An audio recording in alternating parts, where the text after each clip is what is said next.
A palavra deste 29º domingo que estamos a celebrar ajuda-nos a purificar a ideia que temos, a ideia que fazemos de Deus. Porque há sempre o perigo de termos uma ideia errada a respeito dele. Se não tivermos cuidado, corremos o risco de criar em nós a ideia de que Deus é uma espécie de um guarda-costas, uma carapaça, um protetor, em que nós nos convencemos que fazemos o bem e Ele nos ajuda, fazemos o mal e Ele nos castiga. Este Deus não existe. E muita gente perdeu a sua fé por olhar para Ele desta forma. É verdade que a graça de Deus nos acompanha. A graça de Deus nos ajuda a viver. Se permanecemos no seu amor, estamos em comunhão com Ele, Ele está connosco. Mas reparai, isto só é garantia da comunhão com Deus. Não é garantia de mais nada. Se tivermos de sofrer, sofremos. Se tiver de morrer, morremos. Se tivermos de ter problemas, temos. E é provável que alguns de vós já estejam a pensar, então, o que é que vimos fazer à igreja? Então, para que é que rezamos? Então, para que é que acreditamos? Então, para que é que precisamos dele? É isso que a palavra de Deus nos ajuda a entender. Deus não é aquele que resolve os problemas por nós, mas é aquele que nos dá força para os resolver. Deus não carrega a nossa cruz, mas ajuda a carregá-la como o Cireneu ajudou a carregar a de Jesus. A primeira leitura é retirada do livro de Isaías. Ela faz referência àquela que é provavelmente a personagem mais estranha de toda a Bíblia, o chamado servo sofredor de que nos fala Isaías. Que não sabemos se era um homem, se era a imagem do povo de Deus, que não sabemos ao certo quem era. Mas uma coisa sabemos, com Jesus, e se há a passar exatamente o mesmo que se passou com esta personagem de que nos fala Isaías. E diz-nos Isaías na primeira leitura que o servo do Senhor, depois de ser esmagado pelo sofrimento, ele ressurgirá e terá a oportunidade de ver a luz e ficará saciado, ficará satisfeito. É o que acontece com Cristo. Depois da traição, da condenação, do chicote, das bofetadas, dos pregos, do sangue derramado, da morte, vem a glória da ressurreição. E a paixão de Cristo é conforto para cada um de nós que nele acredita. Se quiserdes, a paixão de Cristo é um exemplo da nossa vida. E quando nós sentirmos que a vida é amarga, que é difícil, que é dolorosa, se olharmos para Cristo na sua paixão,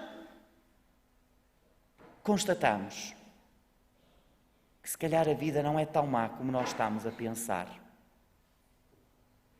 Exemplos banais. Nas nossas lides do dia a dia, uma pequena farpa, um pico num dedo. Ai, Jesus! Que é isso? Comparado com os pregos que trespassaram as suas mãos. Um passo mal dado, uma cabeçada na parede. Ai, que dores! Que é isso? Comparado com a cabeça de Cristo trespassada pelos espinhos da coroa de espinhos. Eu não estou a dizer que não devemos valorizar os nossos problemas, as nossas dificuldades, os nossos sofrimentos. Estou a dizer, sim, que Cristo é aquele que nos diz: olha em frente, coragem, tu consegues. São muitas as vezes que o sofrimento nos bate à porta. Não tenhamos medo de o enfrentar. Não tomemos estas palavras como uma perturbação psicológica que procura o sofrimento. Não. A ninguém Deus aconselha que procure o sofrimento. Isso é um problema psicológico.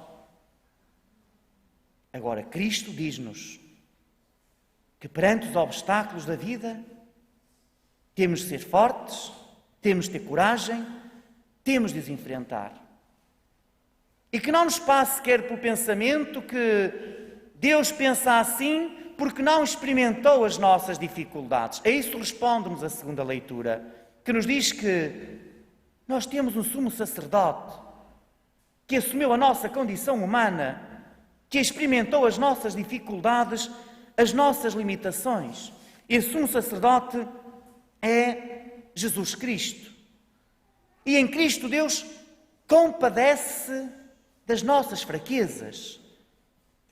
Deus não é insensível, não é distante, não é alguém que não se preocupa, é alguém que se preocupa conosco. E por isso nos dá o grande exemplo de Cristo perante a dor e o sofrimento. Mas a palavra que nos é dirigida neste 20º domingo do tempo comum ajuda-nos tão bem a corrigir a ideia que possamos ter de Deus no que diz respeito a como Ele se comporta. É possível que imaginemos Deus muitas vezes na sua supremacia, na sua omnipotência, na sua suma perfeição, como alguém que quer que nós, como escravos, o sirvamos. Não. Este Deus também não existe. Este Deus não é o Deus de Jesus Cristo. E Cristo dá-nos esse testemunho quando nos diz que Ele não veio para ser servido. Ele veio para servir. Os apóstolos, por aquilo que nos diz o Evangelho, tiveram muita dificuldade em entender isto. Porque também eles imaginavam que Jesus ia ser um rei, que ia dominar, que ia impor a sua vontade. E por isso 2 deles até queriam um lugar de destaque à direita e à esquerda. E Jesus responde-lhes: vós ainda não percebestes nada do que eu ando aqui a fazer, pois não? Ainda não entendestes nada? Eu não vim para mandar. Eu vim para obedecer. Eu não vim para ser servido. Eu vim para servir. E nós que pertencemos a Cristo, temos de ter isto bem claro. Que não estamos aqui para ser servidos, estamos aqui para servir. Que não frequentamos a igreja para sermos servidos, que frequentamos a igreja para a servir. Concretizando, e temos hoje aqui, graças a Deus, bastante crianças.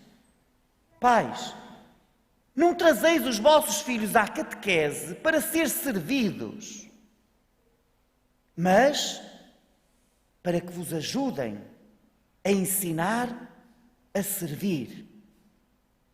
E aqui está o segredo da felicidade. Já reparaste em todas as circunstâncias da nossa vida? Em vez de estarmos preocupados em ser servidos, estivéssemos preocupados em servir?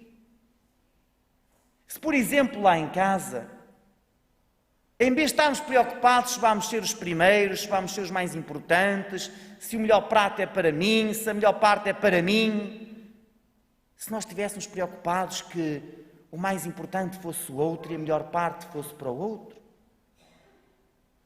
se na família não olhasse para os outros como alguém que me servem, mas como alguém aos quais eu estou em serviço, tudo seria diferente. É desta forma que Deus nos pede para viver. Numa atitude de entrega, de doação, sem medo do espírito de sacrifício, da dor e do sofrimento. Numa entrega total, colocando-se constantemente ao serviço dos outros.